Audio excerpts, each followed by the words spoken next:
Hello. Now we're getting into the segments where I'm going to start to address state of emergencies and epidemics and things that are going on in our world and, all that stuff. The stuff that's important and the stuff that people should be talking about and addressing.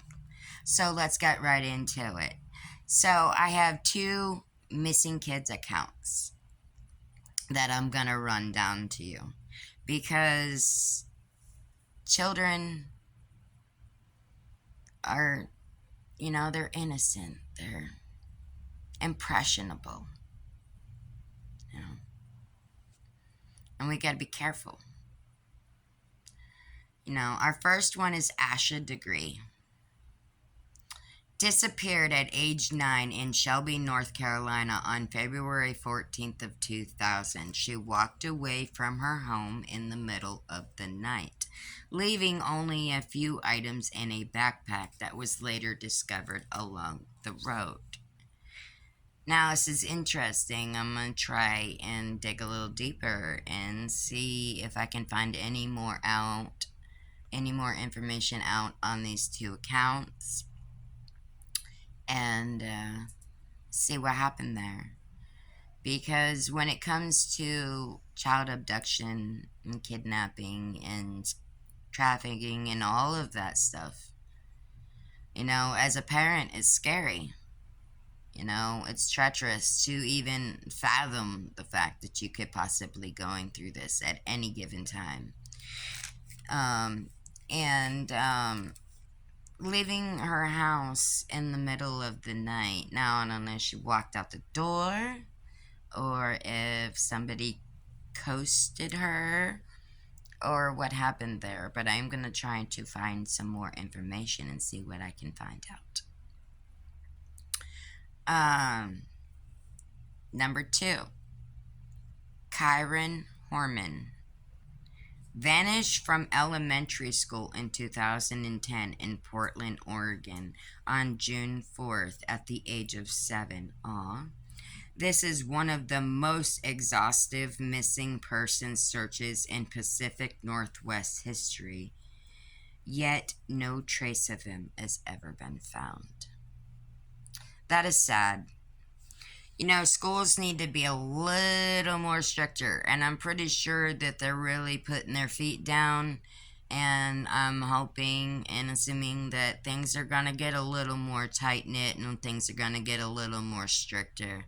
To be able to call out a child or to sign out a child out of school, there should be precautions. There should be like a password, like a word that they can give the school attendant or whatever, or something of the sorts to verify that they're legally allowed and was told to that they were able to pick up the child from school or to take them off of the school campus. And it's sad. It really is. That somebody can just go into school and just check out your kid and just walk off with them. And for a parent, that's terrifying. Nobody ever wants to ever deal with that or have to go through that. By any means, at any given time of their life.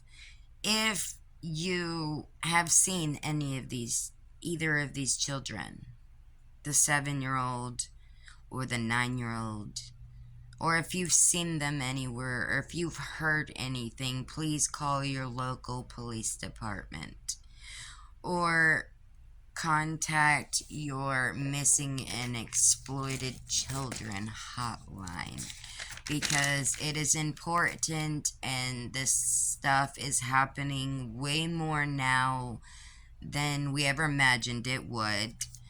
All this stuff going on online and, about everything going on. And if you know, it is very scary. It is very treacherous to know that you got to really, really, really be careful of who you trust and who you allow around in your circle and around your children and your family and stuff, because it could be crucial. It could matter. It could make a big difference. Research people, look people up, do background checks. And you might think, oh, that's kind of dumb. Is it when it comes to your child's safety or your safety, your family's safety? Is it really dumb then?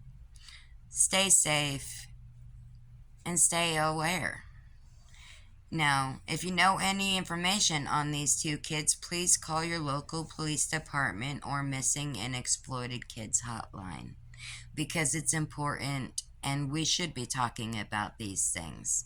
Sensitive or not, they need to be addressed because they matter. Thank you for tuning in, and until our next segment, live your best life and help other people see their potential and live their best life also. Thank you. I appreciate you all.